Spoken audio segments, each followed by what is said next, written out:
आज का लेक्चर कुछ यूनिक तरीके से शुरू करते हैं एक छोटे से क्वेश्चन के साथ। हर साल हमारी गवर्नमेंट हज़ारों वेलफेयर स्कीम्स बनाती है, पर क्या वो खुद इन स्कीम्स को लोगों पे तरीके से यूटिलाइज़ करती है? हज़ारों रोड बनते, क्या वो खुद बनाते? हॉस्पिटलों को खुद चलाते? तो फिर चलते कैसे ये सब चीज़ें? ये हमारा पहला क्वेश्चन होना चाहिए। So ladies and gentleman, welcome to our channel Swik Mentor. This is the channel that's going to answer every single thing. हर एक चीज़ के बारे में मैं आपको बताऊंगा। टेक्स्ट बुक से बाहर निकलो, प्रैक्टिकल दुनिया में आ जाओ यार। मैं आपको दिखाता हूँ प्रैक्टिकलिटी में हम पब्लिक एडमिनिस्ट्रेशन को पढ़ते कैसे। हर जगह आपको पब्लिक एडमिनिस्ट्रेशन पढ़ाया जाएगा, मीनिंग बोला जाएगा, स्कोप सिग्निफिकेंस बोला जाएगा, but the way I will teach you, आप लोग मज़े करोगे, मज़े। नोट्स की बात साइड में, आप लोग लेक्चर बार बार सुनने आओगे। And this is my dedication towards you. And hello everyone, अस्सलाम वालेकुम, आदाब, सत श्री अकाल, नमस्कार। वेलकम टू माई चैनल, जहाँ पर हम सब पब्लिक एडमिनिस्ट्रेशन की दुनिया में एक मैरी गो राउंड पे चलते हैं। सो आपका ज़्यादा टाइम नहीं लूँगा, क्योंकि I know my self I am an UPSC aspirant. हमें ज़्यादा लंबे वीडियोस पसंद नहीं आते। सो शॉर्ट वीडियोस में बट इतना ज्ञान दे दूँगा कि बाकी सब यूट्यूब चैनल्स को भूल जाएंगे। So let's start with our first topic, that's meaning of public administration. तो मीनिंग ऑफ पब्लिक एडमिनिस्ट्रेशन पहले हमें पता होना चाहिए, भैया पब्लिक एडमिनिस्ट्रेशन है क्या। पहले पब्लिक ही बोल दो, क्या है।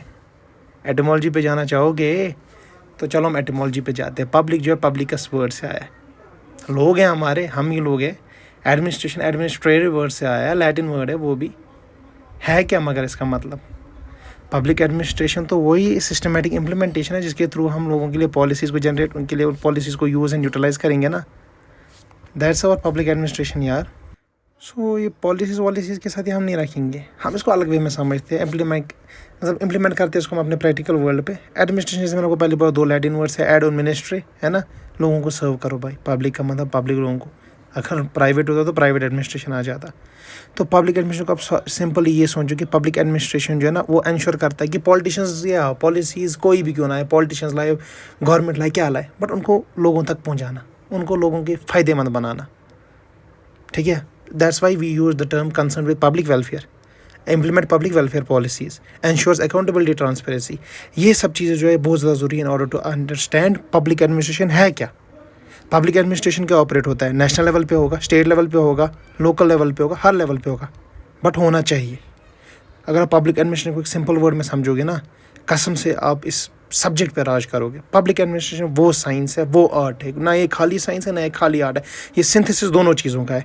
That is it works towards the implementing of government policies. देखो अब जो हमारा है ना वो है कि ये क्लासिकल डेफिनेशंस है क्या पब्लिक एडमिनिस्ट्रेशन की। देखो स्कॉलर्स बहुत सारे हमारे पास, सब ने अपने अपने व्यू में दिया है, बट एट द एंड जो उनका कन्वर्जन जो है ना वो एक ही रहता है, दैट इज़ पब्लिक वेलफेयर। तो अगर हम बात करें स्कॉलर्स ने क्या बोला, उन्हें वेरियस अलग अलग तरीक़ों से जो है, वेरियस स्कॉलर्स ने अलग अलग तरीक़ों से डिफाइन किया है कि कैसे पब्लिक एडमिनिस्ट्रेशन को उन्होंने देखा है। अगर आप पिफनर की बात करो, उसका जो मेन आइडिया था वो ये था कि इसमें हर एक काम आता है गवर्नमेंट का, जिसमें क्या होगा, एक कोऑर्डिनेटिंग एफर्ट लाते हैं ताकि एक टास्क को अकम्प्लिश किया जाए। दैट इज़ कोऑर्डिनेशन को काम मिलाना। हर्बर्ट साइमन का काम ये था कि इसमें डिसीजन मेकिंग कैसी होगी एग्जीक्यूटिव के थ्रू। दैट इज़ वो कहते थे एग्जीक्यूटिव आपस में कैसे डिसीजन लेते हैं, चाहे वो लोकल, सेल्फ या नेशनल लेवल की गवर्नमेंट्स क्यों ना हो, ठीक है।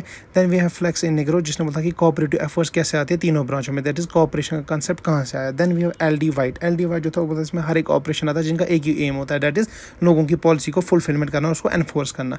देन वी हैव EN ग्लैडन का काम ये था कि पब्लिक ऑफिशियल जो है ना, लो से लेके हाई तक, जैसे हायरार्की के हिसाब से वो कैसे वर्क करते हैं और उनको कैसे काम करना चाहिए गवर्नमेंट पॉलिसीज़ को एक एंड पे लाने के लिए। देन वी हैव लूथर ग्यूलिक जो है उसने बोला था कि ये वो पार्ट ऑफ साइंस होता है जिसमें क्या होता है, गवर्नमेंट इटसेल्फ देखता है कि हमें जो है ना, मतलब किस तरीके से गवर्नमेंट इस काम को अंजाम देगा, इंप्लीमेंट कैसे करेगा इस चीज़ को, ठीक है। That is part of administration, जिसका काम होता है कि अपने एग्जीक्यूटिव ब्रांच में वर्क करना, सो दैट हम एट द एंड इसको क्या काम को लाए, ख़त्म कर सके।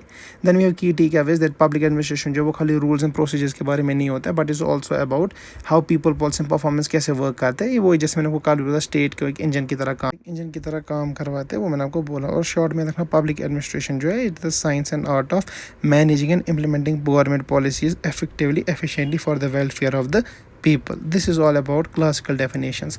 अगर आप हम नेक्स्ट स्लाइड पे जाएंगे ना, we will talk about comparative analysis.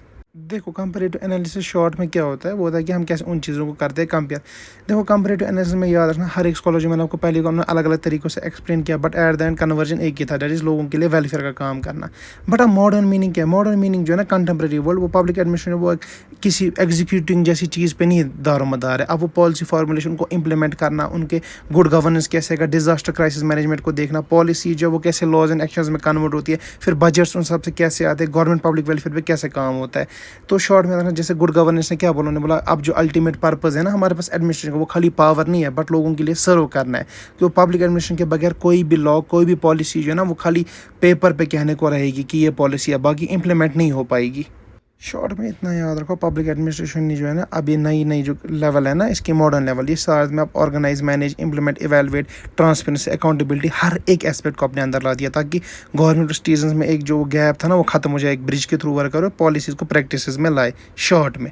उसके बाद अगर आप देखोगे ना नेक्स्ट स्लाइड पे हमारा आता है नेचर क्या है हमारे पास पब्लिक एडमिनिस्ट्रेशन का। शॉर्ट में मेरे भाइयों, मेरे दोस्तों, मेरी बहनों, सब शॉर्ट में ये याद रखना कि जो नेचर है ना हमारे पास पब्लिक एडमिनिस्ट्रेशन का, वो इसकी फंडामेंटल कैरेक्टर पर है, क्योंकि वो बहुत ज़्यादा ज़रूरी है हमारे पास एक इंस्ट्रूमेंट ऑफ द गवर्नमेंट को रन करवाने के लिए। देखो अब अगर नेचर की बात करोगे, नेचर में हमें जब तक हमें एक इंसान का नेचर नहीं पता होगा, आप कैसे उस इंसान के बारे में कोई भी थीसिस दे सकते हो कि ये कैसा है, दैट्स द सेम है। जब तक आपको पब्लिक एडमिनिस्ट्रेशन के नेचर नहीं पता होगा, आप नहीं बता सकते कि पब्लिक एडमिनिस्ट्रेशन रन कैसे करता है।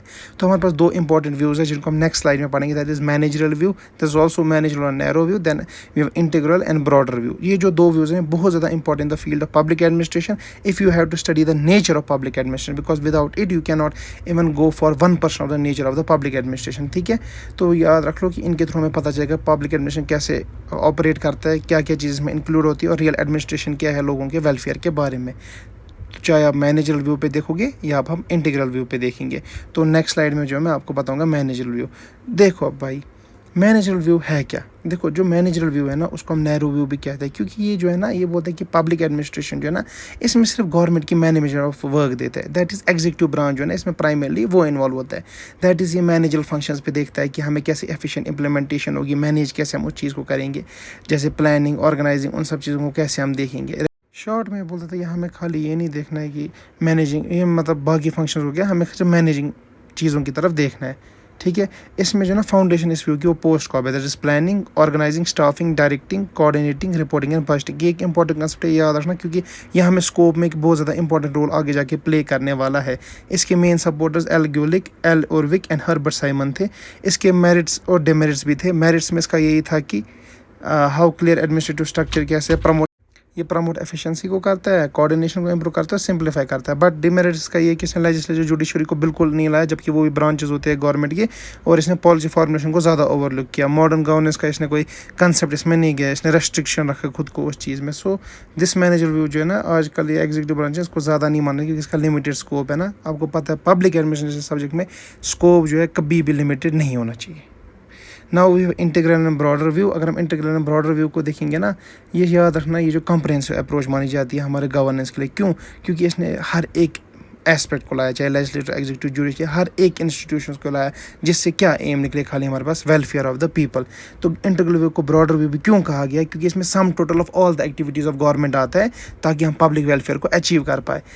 जैसे मैंने आपको अभी भी कहा, इसमें LD वाइट है, फ्लेक्स निग्रो, उनके मेन सपोर्टर्स थे। बट इसके फीचर्स क्या है? देखो ये ब्रॉड है, इसमें हर एक चीज़ इंक्लूड होती है, इसमें हर एक ऑर्गन ऑफ द गवर्नमेंट आता है, इसमें कोर पॉलिसी फॉर्मुलेशन को देखा जाता है, उसको बहुत ज़्यादा कवर करता है, हर एक पब्लिक ऑफिशियल के बारे में देखता है, चाहे आप क्लर्क से कैबिनेट सेक्रेटरी तक देखो, बहुत सारी। अगर रियल लाइफ एग्जाम्पल आप देखोगे, जब तक लेजिस्लेचर नहीं होगा तब तक कोई काम नहीं होगा, लाइक फंडिंग वंडिंग के थ्रू, क्योंकि लेजिस्लेचर जो है ना लॉ को पास करता है जिसके थ्रू फंडिंग जो है क्या होगी, अप्रूव होगी। ये मैं आपको एक एग्जांपल दे रहा हूँ through real life example Ayushman Bharat scheme की। जब फिर एग्जीक्यूटिव के पास आएगा, वो क्या करेगा, मिनिस्ट्रीज एंड डिपार्टमेंट्स को आगे बोलेगा कि कैसे आपको इंप्लीमेंट करना है इन चीज़ों को। देन जुडिशरी अगर कोई डिस्प्यूट होगा लोगों के बीच में, उसको सॉल्व करेगा। और फाइनली हॉस्पिटल, लोकल बॉडीज़ कैसे उस हेल्थ केयर फैसिलिटी को कैसे आजमाएंगे। दैट्स वाई ये जो है बहुत ज़्यादा इंपॉर्टेंट व्यू माना जाता है।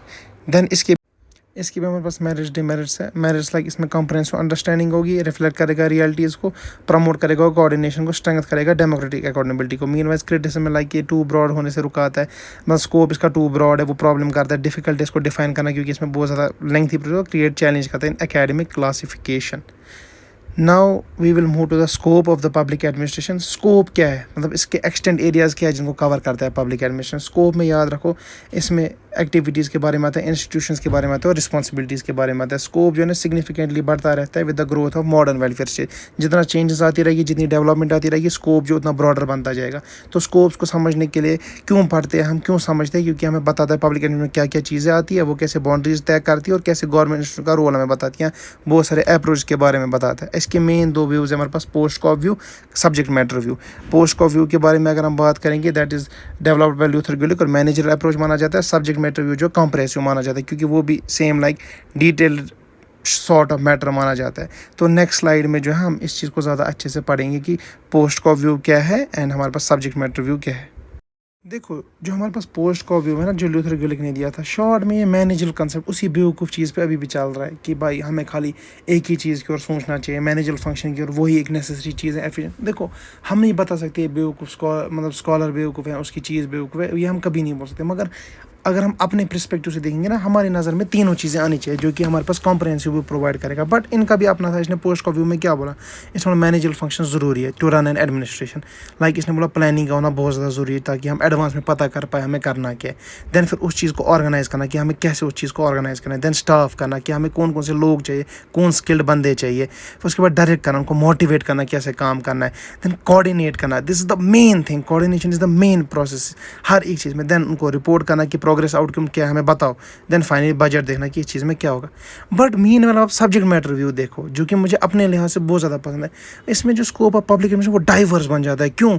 क्योंकि इसको हर एक गवर्नमेंट रिलेटेड एक्टिविटीज़ को लाता है, पॉलिसी फॉर्मुलेशन को लाता है, इम्प्लीमेंटेशन को लाता है, बाकी चीज़ों को लाता है, जैसे regulation, development, public service delivery को देखता है, जिसमें हमारे पास एग्जीक्यूटिव लेवल हर एक चीज़ आता है। अगर मेरिट डेमेरिट देखोगे ना, कॉम्प्रहेंसिव है, सूटेबल है वेलफेयर स्टेट के लिए, कौन subject matter view, citizen center के। लिमिटेशन ये कि बहुत ज़्यादा ब्रॉड है, डिफिकल्ट टू डिफाइन, मतलब इट्स लाइक सेम क्रिटिसिज्म जो हमने नेचर में पढ़ा ना, दोनों में strength and criticism. Now we have last slide, scope of public administration. I know मैंने आपको तंग किया होगा अभी तक ये बोल बोल के स्कोप वो सब चीज़ें, बट लास्ट में हमें सिग्निफिकेंस क्यों पढ़ना है। देखो, हमने मीनिंग पढ़ा, नेचर पढ़ा, सब कुछ, तो उसको हमारे पास सिग्निफिकेंस भी होना चाहिए। ये मैं आपको शॉर्ट में बोलूँगा, इसमें आपको ज़्यादा टाइम नहीं लूँगा, सो बस सुन लो, मैं पॉइंट्स बोलूँगा। Significance that it implements government policies को इम्प्लीमेंट करती है, लोगों की पब्लिक वेलफेयर को प्रमोट करती है, लॉ एंड ऑर्डर को मेंटेन करता है, इकोनॉमिक डेवलपमेंट को ड्राइव करता है, लाइक उन चीज़ों को बढ़ाता है, स्ट्रेंथ करता है हमारी गुड गवर्नेंस को, डिज़ास्टर क्राइसिस मैनेजमेंट में मदद करता है, ब्रिजेस करता है, एक गैप को ख़त्म कर देता है जो होती है between government and citizen, and sustainable development. सबसे मेन है वेलफेयर स्टेट, वो याद रख लो। तो पब्लिक एडमिनिस्ट्रेशन है, ये इंजन है हमारी डेमोक्रेटिक गवर्नमेंट का, जो बहुत ज़्यादा ज़रूरी है, क्योंकि यही जो है ये लोगों और गवर्नमेंट को मिलाता है, एक स्ट्रॉन्ग गवर्नमेंट बनाता है। सो आई होप आप सबको ये सब समझ आया होगा कि सिग्निफिकेंस क्या है, स्कोप क्या है, वो सब चीज़ें क्या है। एंड हमें उम्मीद है कि ये सब जो है आगे जाके आपको बहुत ज़्यादा मदद करेगी। And if you like this video by any chance अगर आप जिसने डिसलाइक किया होगा, वैसे तो आप सबको लाइक किया होगा, so give it a like, subscribe and share जितना हो सके। एंड आई प्रॉमिस यू कि आपको पब्लिक एडमिनिस्ट्रेशन की प्रैक्टिकलिटी में मैं रोज़ लेके जाऊँगा। Stay connected with my channel Swik mentor, anything needed do mention in comment. Next में हम पढ़ेंगे कि कैसे पब्लिक और प्राइवेट एडमिनिस्ट्रेशन को डिफरेंशिएट किया गया है। बट अगर आपको कोई भी कन्फ्यूजन है, कोई भी प्रॉब्लम है, so do mention me in the comment and please share, subscribe if you like it. Till then goodbye, and बेसब्री से वेट करो फॉर द नेक्स्ट वीडियो।